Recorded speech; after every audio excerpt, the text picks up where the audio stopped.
Okay, I'm on a roll tonight, and I know all of you can hate me all you want, but I'm going to speak my mind on some of these crap content creators that continue to disrespect the victims and their families. So let's listen to one particularly rude and disrespectful creator and a little rant that she has about a couple of the families. Try to make him disappear from this entire story. Instantly. They were instantly running PR for this entire thing, making sure that Ethan's name was mentioned as least amount as possible because they didn't want their pretty little name tarnished. They didn't want whatever they had built and what everyone had thought of them to be ruined. Doesn't say anything about Ethan. That says everything about the way his disgusting parents behave. You don't erase someone from existence just because they might have done something that you didn't really like very much. Who cares? In college, like, what are you expecting?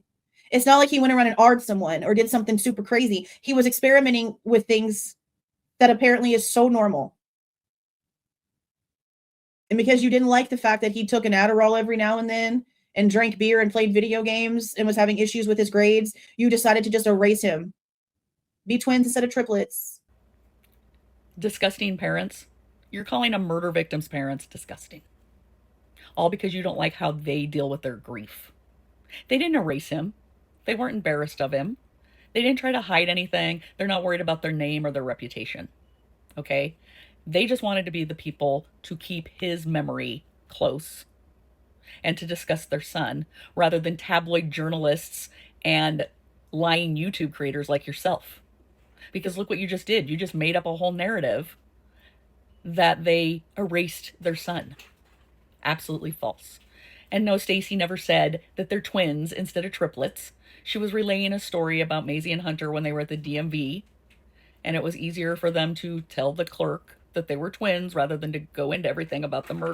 She doesn't go around saying they only have twins now.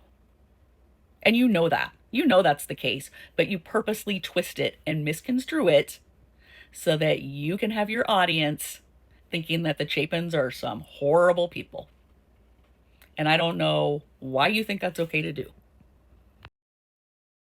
But there's already been a disconnect there, like from forever, because they're IVF babies. Excuse me? What does them being IVF babies have to do with anything related to the murders? It has nothing to do with the murders. This is not a subject for discussion. Stacy made it very, very, very clear. And this isn't how it is with everyone who gets fertility treatments. I worked in fertility for a super long time. I've read the notes. I've seen the tears. I've seen the bruises from the injections. I've seen the amount of money. I get it. I've seen it. Not all of them are connected. Some of them are, just like regular. Some of them are not. Stacy seems to be the one that did not connect the right way. Excuse me? What gives you the qualifications to say whether she's connected or disconnected to her children? And yes, Stacy mentioned the IVF in an interview, but that doesn't mean that it needs to be fodder for gossip. It has nothing to do with the case, as I already said. Because the way that she introduces them in the Prime series is your classic IVF test tube babies. That's just an odd thing to just pop out there, especially whenever you're trying to erase the fact that one even existed. Oh my God, she is not erasing Ethan.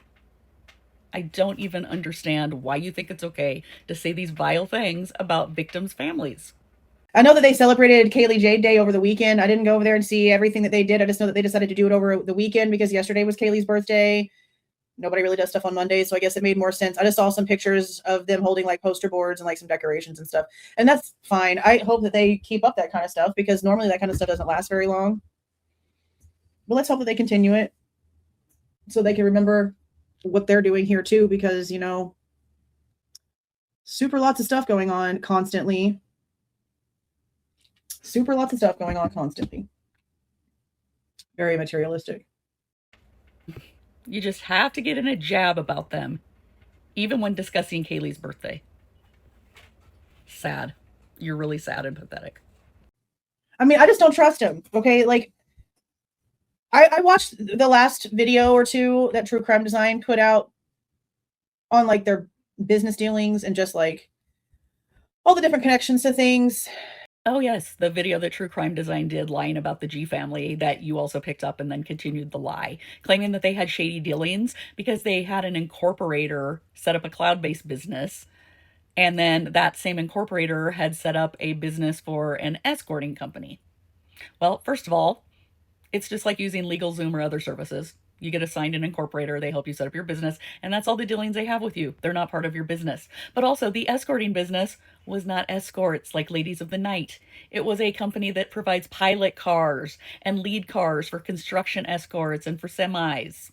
Had you done your research, you would have known that. But no, you just wanted to have a shot at doing another jab at the G family again. So now you're hoping that they're not what, going to embezzle money from the foundation? Get the fuck out of here. And the more that you look at that kind of stuff, the more it just looks like it just looks also so pathetic. No, what's pathetic is you constantly bashing the victims' families. I just hate this case. I hate everything about this damn case. Everything about it and more. I absolutely hate it.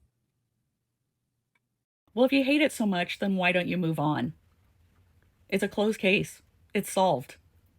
So if you pride yourself as being some sort of detective, web sleuth, whatever, why don't you move on to a cold case that maybe could use an extra set of eyes that's not solved? No one's forcing you to cover this case. And no one's certainly forcing you to bash the families. I don't trust them. Like, look how out of it they were at CrimeCon. Look how out of it. I just feel like that's more of an eye opening to maybe who they really are behind closed doors, is what we saw at CrimeCon. Well, you don't have to trust them because they're none of your problem. And how do they act at CrimeCon? They acted like grieving parents who are navigating this world without their daughter and who have just set up a foundation that's going to do good for people, that's going to help solve other cases so that the perpetrators in other cases can also be put behind bars, just like their daughter's perpetrator was put behind bars. But instead, people like you would rather kick them in the teeth and rather say they're shady and rather say they can't be trusted. Because that was wild. And if you go back in and you like go back to messages between, like, let's just say Brett Norton and Steve, in the way of him, like his grammar being all over the place for someone who's supposed to be like so smart in IT, his grammar being everywhere, his misspellings and stuff like that. I'm just really kind of wondering, like, if the majority of these conversations that he's having, he's under the influence of something. Excuse you? First of all, what does his grammar have to do with anything? And I know a lot of very smart people that work in the tech industry that, yeah, they're not the best at spelling and grammar, but that doesn't mean they aren't brilliant at their job. Okay? But none of this has anything to do with the murders. Nothing. And wow. Wow, wow, wow. Saying that he's under the influence of something. Maybe I should ask the same about you because it's not normal. Not normal to keep saying these things about the families like you're doing. And I know I mentioned this like already, but if you have not, go and look at their behavior at that Crime Talk interview with that Scott guy, and then go look at how they're talking at the very end of the interview or whatever that they did with Nancy Grace, like the next day while CrimeCon was still going on. They seem like they're just like flying. Yeah, it's called having so many things that they want to say and put out there about their daughter, about their foundation, about how they've been treated by people like you. But, you know, their minds are running a mile a minute. That's what happens with a lot of us when we are asked to give interviews or give presentations and we want to make sure we get everything out there. It doesn't mean that they're high or on substances. And that's a thought you should just keep to yourself. I'm just so sick and tired of all their lies. All their freaking lies. It's just so much. Yeah, and a lot of us are sick and tired of all your lies. And again, nobody's forcing you to cover this case. So if it's just so much and you're so tired of it, then move on and leave the G family and the Chapins alone. Do better.